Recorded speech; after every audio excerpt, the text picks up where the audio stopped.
সচিবালয়ের করিডোরে এখন টানটান উত্তেজনা। ক্ষমতায় বসার পরপরই প্রশাসনে বড় ধরনের শুদ্ধি অভিযানে নেমেছে বিএনপি নেতৃত্বাধীন নতুন সরকার। নতুন এই সরকারের আদেশে উলটপালট হয়ে গেছে প্রশাসনের শীর্ষ স্তর। একদিনে চুক্তিভিত্তিক ৯ সচিবের নিয়োগ বাতিল এবং ৩ জনকে ওএসডি করে জনপ্রশাসন মন্ত্রণালয়ে সংযুক্ত করা হয়েছে। এ তালিকা থেকে বাদ পড়েনি প্রধানমন্ত্রীর কার্যালয়ে কিংবা শিক্ষা মন্ত্রণালয়ের মতো গুরুত্বপূর্ণ দপ্তরের কর্তারাও।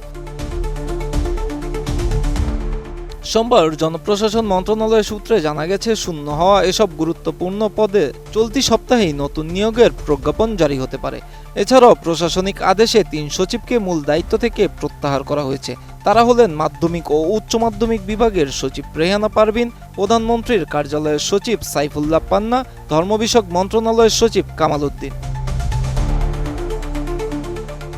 অপরদিকে অন্তর্বর্তীকালীন সরকারের আমলে দেওয়া চুক্তিভিত্তিক নিয়োগ বাতিল হওয়া ৯ জন হলেন স্বাস্থ্য বিভাগের সচিব মোহাম্মদ সাইদুর রহমান, তথ্য ও যোগাযোগ প্রযুক্তি বিভাগের সচিব শীষ হায়দার চৌধুরী, জাতীয় পরিকল্পনা ও উন্নয়ন একাডেমির মহাপরিচালক সিদ্দিক জোবায়ের, ভূমি আপিল বিভাগের সিনিয়র সচিব মোহাম্মদ ইউসুফ, মহিলা ও শিশু বিষয়ক মন্ত্রণালয়ের সিনিয়র সচিব মমতাজ আহমেদ, পরিকল্পনা কমিশনের আলোচিত সিনিয়র সচিব ডাক্তার মোহাম্মদ মুখলিসুর রহমান, পরিকল্পনা কমিশনের সদস্য সচিব এম.এ. আকমল হোসেন আজাদ, ডক্টর কাইয়ুমারা বেগম ও বিশ্বব্যাংকের বিকল্প নির্বাহী পরিচালক বেগম শরীফা খান।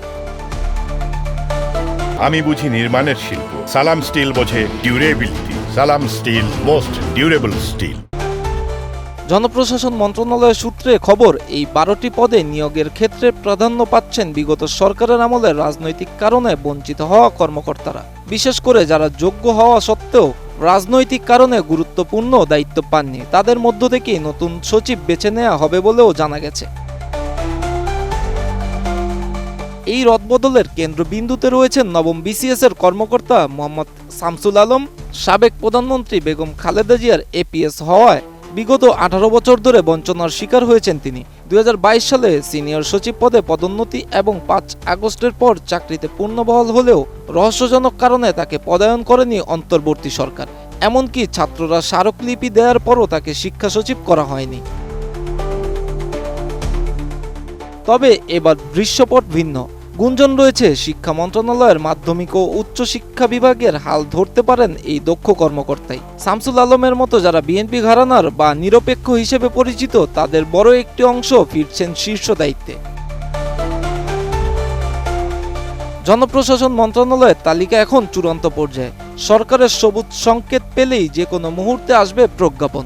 এই মেজর ওভারহোলিং কি কেবলই রাজনৈতিক ভারসাম্য রক্ষা, নাকি সুশাসন ফেরানোর পথে বড় পদক্ষেপ, তা সময়ই বলে দিবে।